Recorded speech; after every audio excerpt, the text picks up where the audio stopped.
Hi friends, இன்றைக்கி terrace கார்டனில் என்ன பூத்துருக்குன்னு பார்க்கலாம். தக்காளி இன்னொரு செடியில் வந்து ஒரு 2 பூ வச்சுருக்கு. பெரண்டை இப்போ தான் கொஞ்சமாக வளர்ந்துட்டு இருக்குது.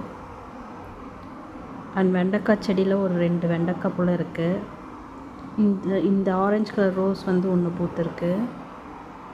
மீதிலெல்லாம் முட்டாக தாங்க இருக்குது. நியூ க்ரோத்தும் முட்டுமா இருக்குது. பன்னீர் பட்டன் ரோஸ் பூத்துருக்கு. அப்புறம் பார்த்திங்கன்னா இந்த கிரிகிரி ரோஸ் ஒன்று இன்னும் ஃபுல்லாக மலரல. தக்காளி 2 காய் நல்லா பெருசாக வந்திருக்கு. அதுக்கப்புறம் என்ன பதியம்லாம் போட்டிருக்கோன்னு பார்க்கலாம். மருதாணி குச்சி பதியம் போட்டு வச்சுருக்கேன். மல்லி கூடமே கட்டிங்ஸ் மூலமாக வளர்க்கலான்னு சொல்லி பதியம் போட்டு வச்சுருக்கேன். வருமானு தெரியல, பார்க்கலாம்.